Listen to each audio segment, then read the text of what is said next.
In American society, money is a taboo topic. We're taught at a young age it's improper to talk about it, but we're also bombarded with messages about the power and importance of money in our everyday lives. And by not talking about it, we miss out on the skills and lessons we need to effectively understand and financially plan. That changes today. Welcome to Money Tales. Hosted by Sandy Brager and Cami Doder, Money Tales brings more than 35 years of combined professional experience in personal finance to demystify money and demonstrate what it's like to speak openly about personal financial matters. Join us each episode as they interview modern-day movers and shakers about how money decisions intertwine with their daily lives in order to give you better insight into productive financial conversations. Subscribe today and register for our blog Fathom at aspiriant.com/podcasts to increase your money mojo. And now, here's Cami and Sandy. What if, in 50 years, money as we know it no longer exists? Futurist Brett King believes we're heading toward a world where artificial intelligence automates nearly everything, from jobs to healthcare to supply chains. As AI disrupts industries at an unprecedented scale, traditional employment may no longer be the way people earn a living. Universal basic income, once a radical idea, may become essential just to keep economies running. But if automation provides food, shelter, and healthcare as a default, will we even need money? Or will wealth become something entirely different? In today's episode of Money Tales, Brett takes us on a journey into the future of money and what it means for all of us. Let me tell you a little more about Brett. He's an international bestselling author, a world-renowned futurist, and media personality.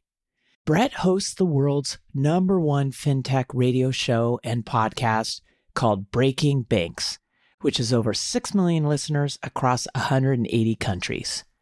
He is the founder of Movin, a globally recognized mobile startup, and launched the first in-app mobile bank account offered anywhere in the world. Here are 3 key money topics Brett hits on in this conversation. First, how his childhood experiences with earning his own money shaped his perspective on financial independence.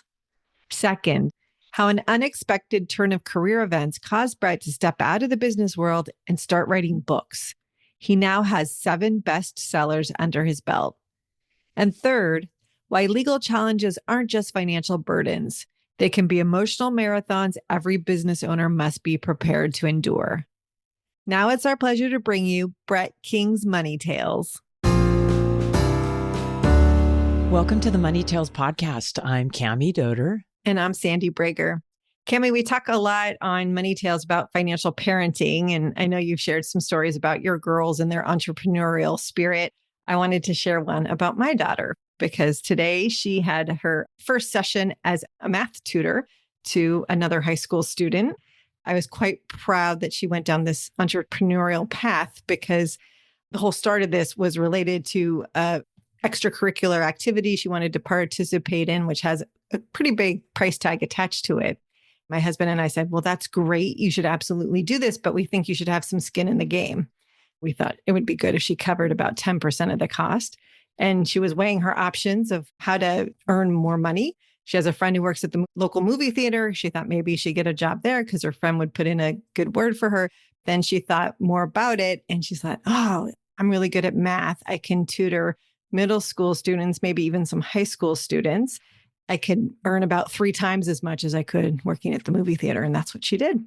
How did she go about this? We've talked to guests, like how do you price your services? How did she figure that out? She smartly talked to a professional tutor and got some mentoring and asked how much she should charge and was told the number and didn't bat an eye when she got this potential client and said, this is what I charge. She said it with confidence because she had some guidance. Underscoring so many things we've talked about, the coaching and learning from others, talking about money with other people, the confidence that comes with it. She's off to a great start. I'm happy to report. So great. Thanks for sharing, Sandy. Well, it is my pleasure to turn our conversation to our guest today, Brett King. It's such a treat to be talking with you on Money Tales. It's great to be with you guys. Thank you for having me on. Would you introduce yourself and share a couple pivotal moments that have taken place in your life that really influenced who you are today? I'm a futurist. I worked a lot in the financial services space, banking. I founded the first mobile bank in the world, mobile-based technology in 2010 in New York. And pivotal moments. It's interesting. When you said that, my first reaction was to think about camping with my grandfather. He really taught me some pretty interesting values as part of that environment, teaching me practical life skills. Probably the other pivotal moment I can think of is I remember at one point in my career when I lost a job over politics, I just didn't see it coming. And it taught me a lot about the way sort of business works and the reality of business. This is when you went off to be an entrepreneur. Yeah, pretty much. Well, that was a good guess. Tell us a little bit more about your upbringing. And I love that one of your pivotal moments, that's such a great visual of you with your grandfather camping. As you were growing up, how did you start connecting money to your life and who taught you about it? Things are different today from when I grew up. I'm showing my age, but I got my first job doing a paper route when I was 9 or 10. I'd be up at 5:30 in the morning on the bicycle, doing that. That was great for discipline, especially growing up in Melbourne, Australia, where those winter mornings could be extremely cold.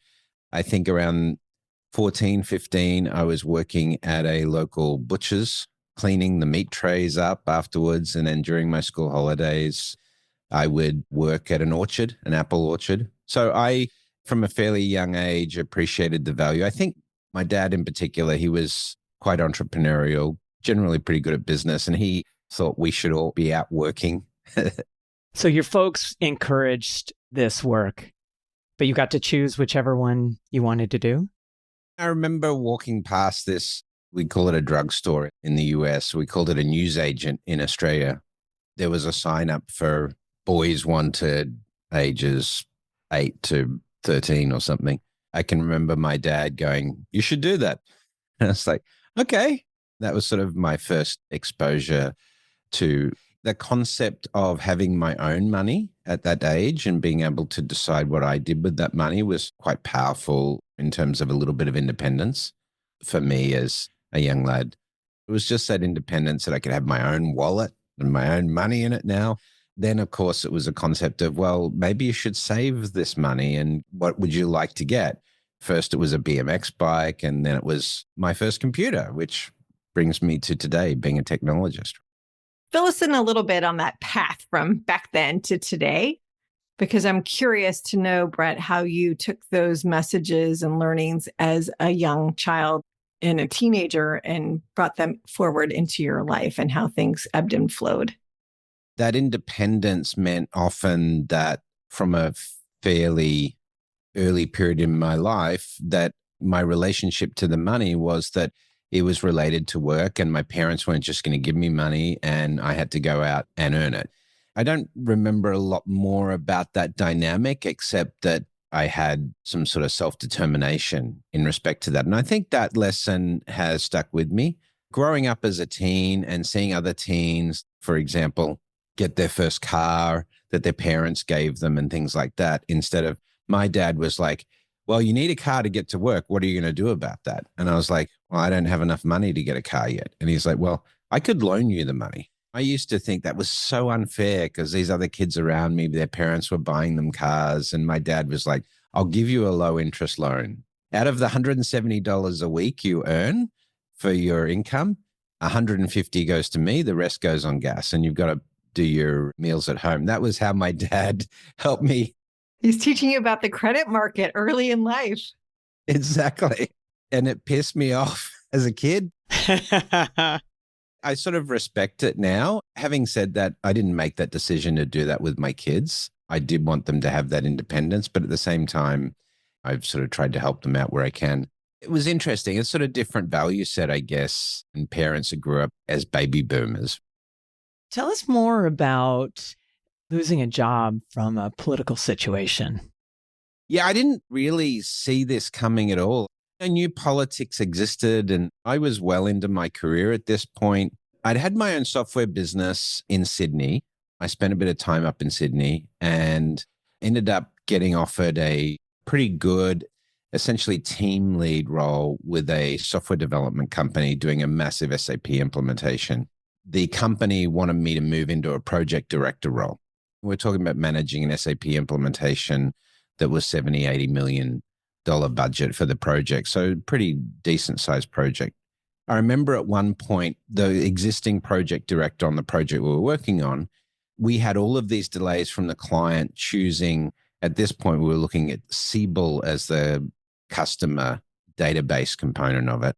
It was a lot of delays around deciding on the platform. So by the time we actually got to implementing, we were well behind the deadlines of where we were supposed to be. And the project director was going, no, we'll be fine. We'll meet the deadline. And I'm like, no, hang on a second. We just had a call about this a week ago and we've got the email trail. And so I called this project director out in front of the client and said, well, actually, that's not what we agreed on the email of August 24th. We said this, and this. Of course, we're going to try our best to do that, but we're up against some constraints because we were looking for this decision to be made on the platform much earlier.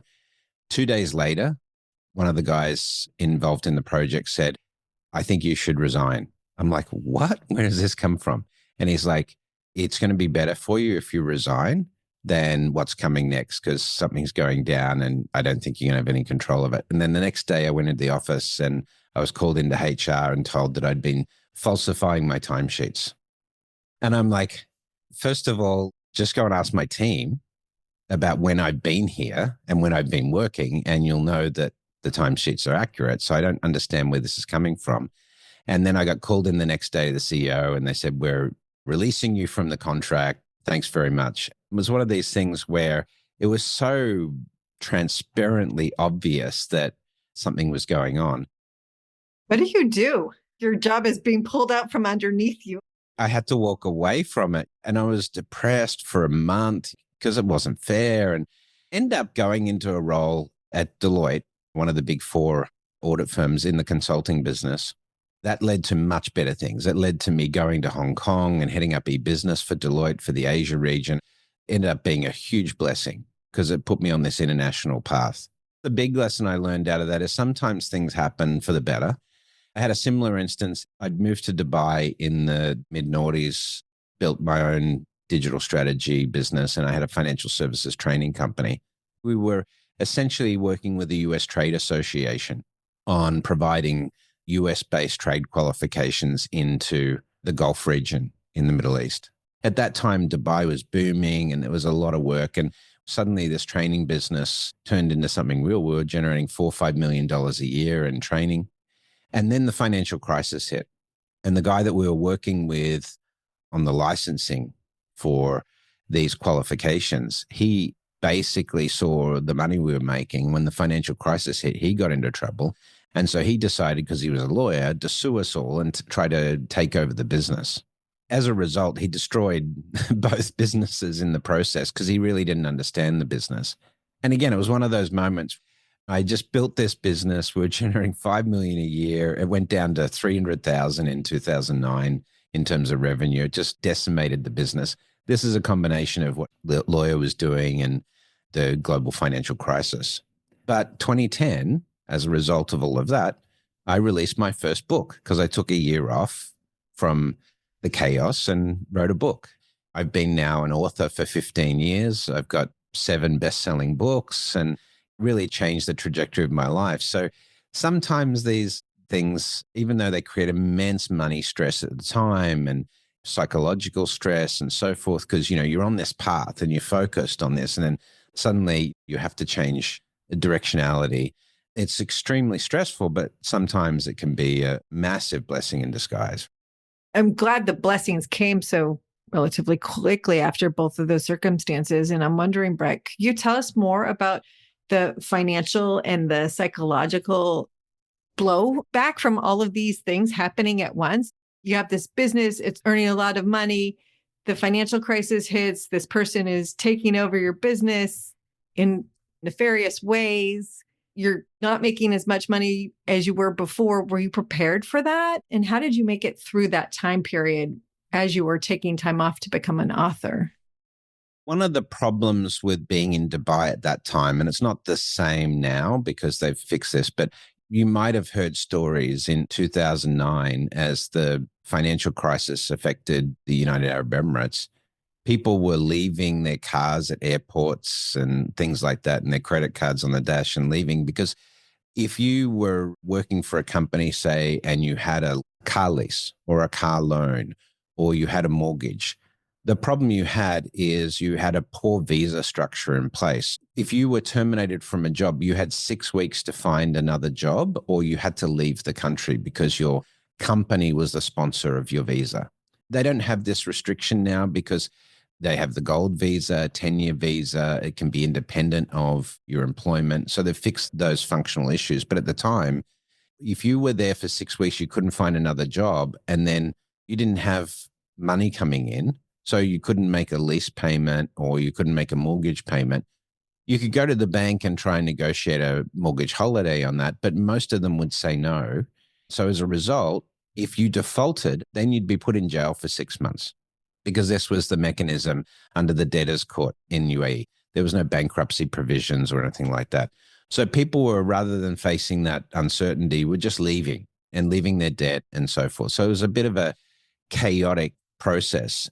That was in the mix. So I was trying to discharge all of the debts that I had in Dubai and leave there cleanly so that I could go back in the future if the opportunity presented itself. I had to lay off staff and all of those things because of these difficulties with the business. So it was a pretty rough time psychologically in terms of dealing with all of those different things.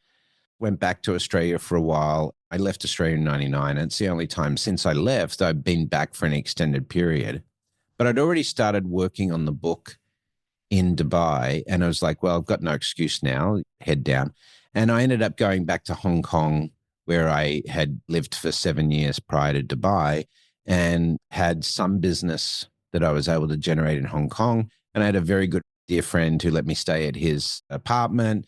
And I was able to just hit coffee shops every day and write. And Christmas Day of 2009, I finished my manuscript. And April 2010, the book was launched. So the reality is that enabled me to change my headspace. And I sort of went back into entrepreneurial mode. I had a bit of contracting work. It was enough to keep me writing during that process. That was sort of the way I coped with it. I can remember sleepless nights. I remember being up until 2, 3 in the morning, looking at the computer, trying to hack this thing and figure out how I was going to restructure the business without the support of this trade association in the States. And all of those things were going on. It was extremely stressful, especially if you haven't had a great deal of experience facing legal challenges. I think if you're in business, at some point in time, you're going to end up in legal disputes. It's just a fact of life because miscommunication problems or misalignment and things like that, these things happen. But the first couple of times you have to go through legal processes defending yourself, especially connected to the US legal system.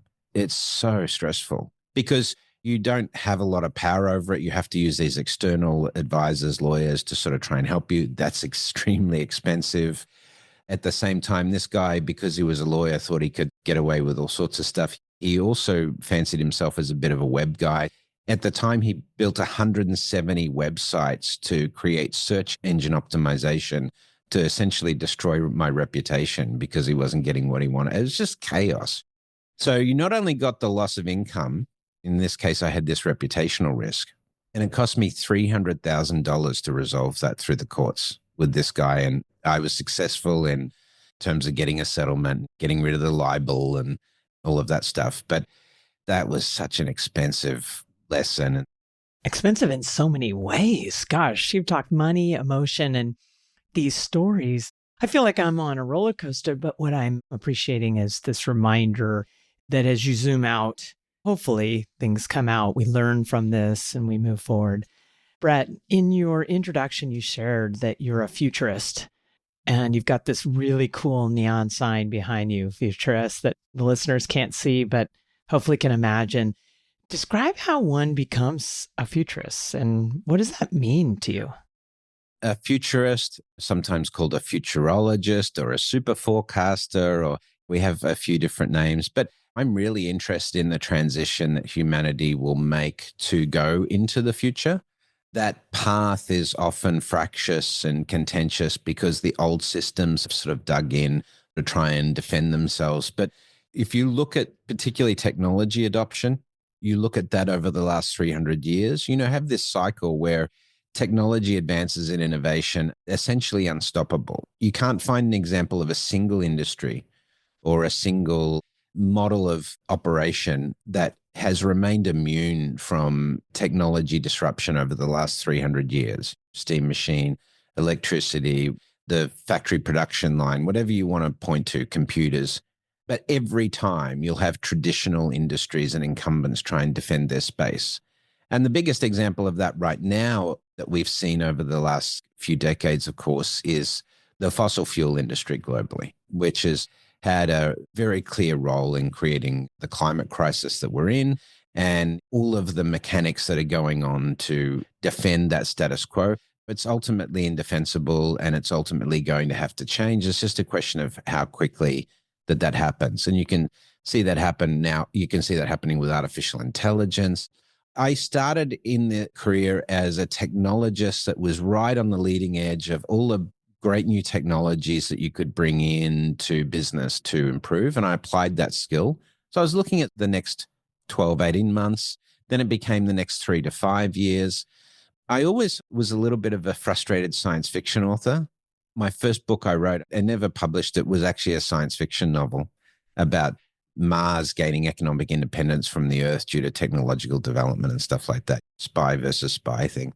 When I started to look at what was happening in business, there was a really good opportunity to help business leaders understand the cycle of technological development and when those technologies were going to be of impact and when they should start planning those things. So, for example, in 2005, HSBC, who was a client at the time, they commissioned me to do this report on what HSBC would look like in 2020. I did that report. It was called HSBC 2.0. And then I spent the next year and a half with the head of retail and the head of digital, essentially shopping this around internally in HSBC to help people understand how digital was going to reframe the bank.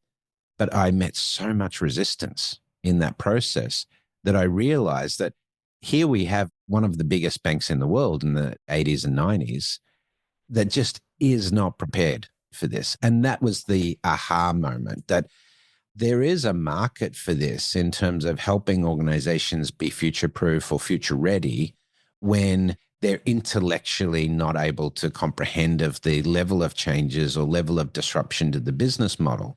This could create a moment of failure unless culturally and technologically they're ready for this. And so I saw that as an opportunity.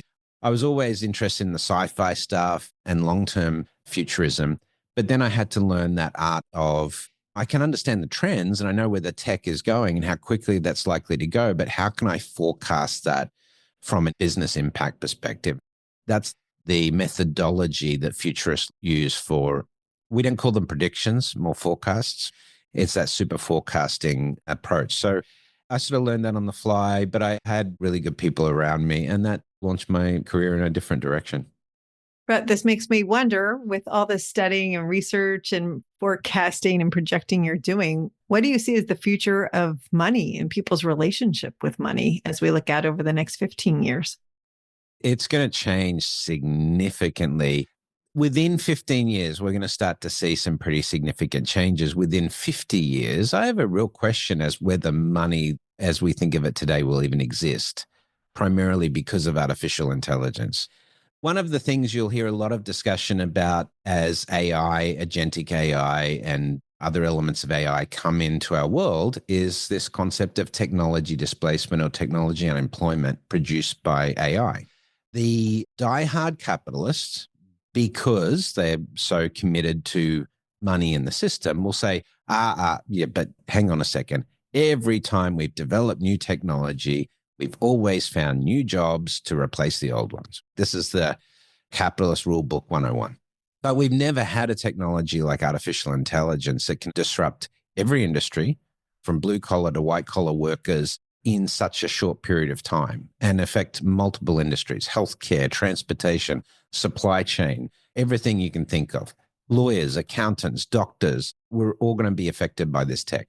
So the reality is that because the potential of this technology to produce massive returns and gains on investment is such a huge incentive to the market is not going to hold itself back from deploying artificial intelligence wherever it can make money very quickly.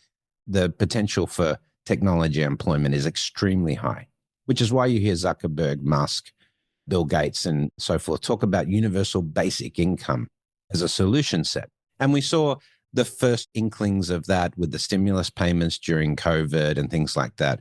There is some precedence for this in terms of reducing the shock to the system if people are losing their jobs because of technology displacement. But why do we need UBI? Because we need you to keep consuming. So it's pretty crazy.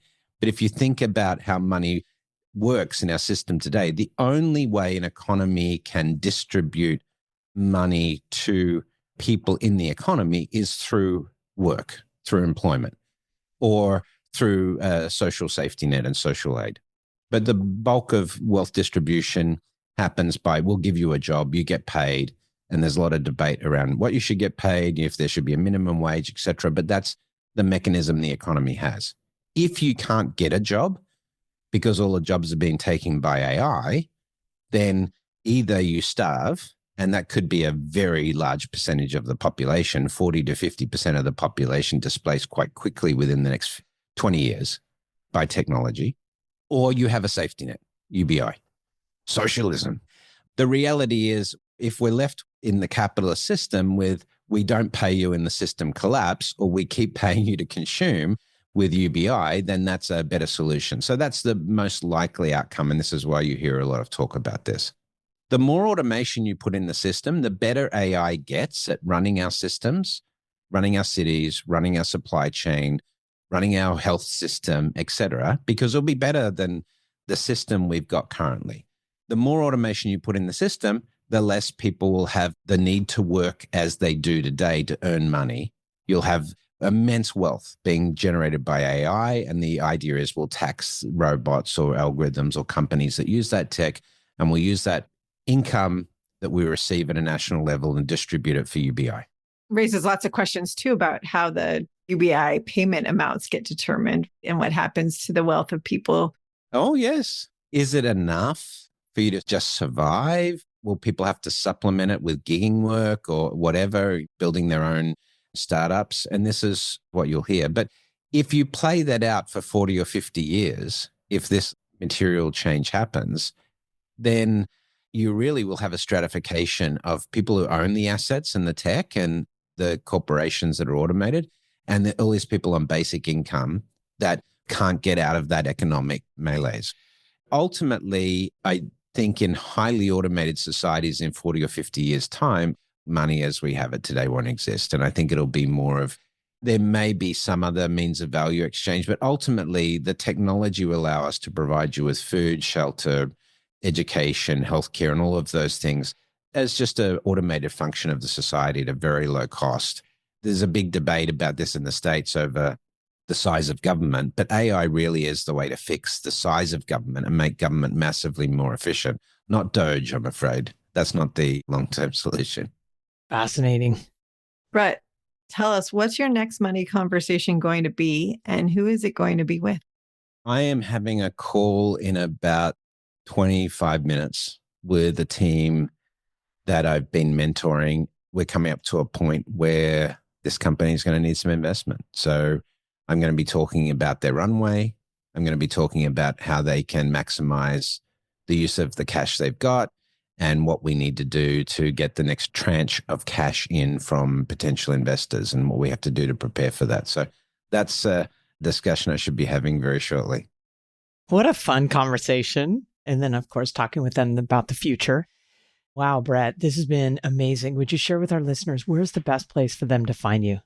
So you could go to brettking.com as my personal brand website. If you want to check out some of the stuff we're doing, The Futurist is one of the podcasts I run. So you can go to thefuturists, plural.com. thefuturist.com, or you could go to provoke.fm, which is the media company I run, which has a dozen or so podcasts that we produce, including Breaking Banks, which looks at the future of the banking and fintech sector. And of course, you can get me on all the socials, LinkedIn, X, Insta, etc. Thank you so much. Thanks for bringing the sci-fi perspective and really getting us thinking and sharing so much of your story with us. You're very welcome. Thanks for having me on. Thanks for listening to the Money Tales podcast. If you've enjoyed this episode, share it with someone you think would benefit from listening, and leave us a review on your favorite podcasting platform. Your ratings and reviews help more people find our podcast. If you're inspired to gain clarity and peace of mind about financial matters, don't hesitate to reach out to our team at Aspiriant. Go to aspiriant.com/start a dialogue. Or you can email Sandy and me at podcasts@aspiriant.com. See you next time.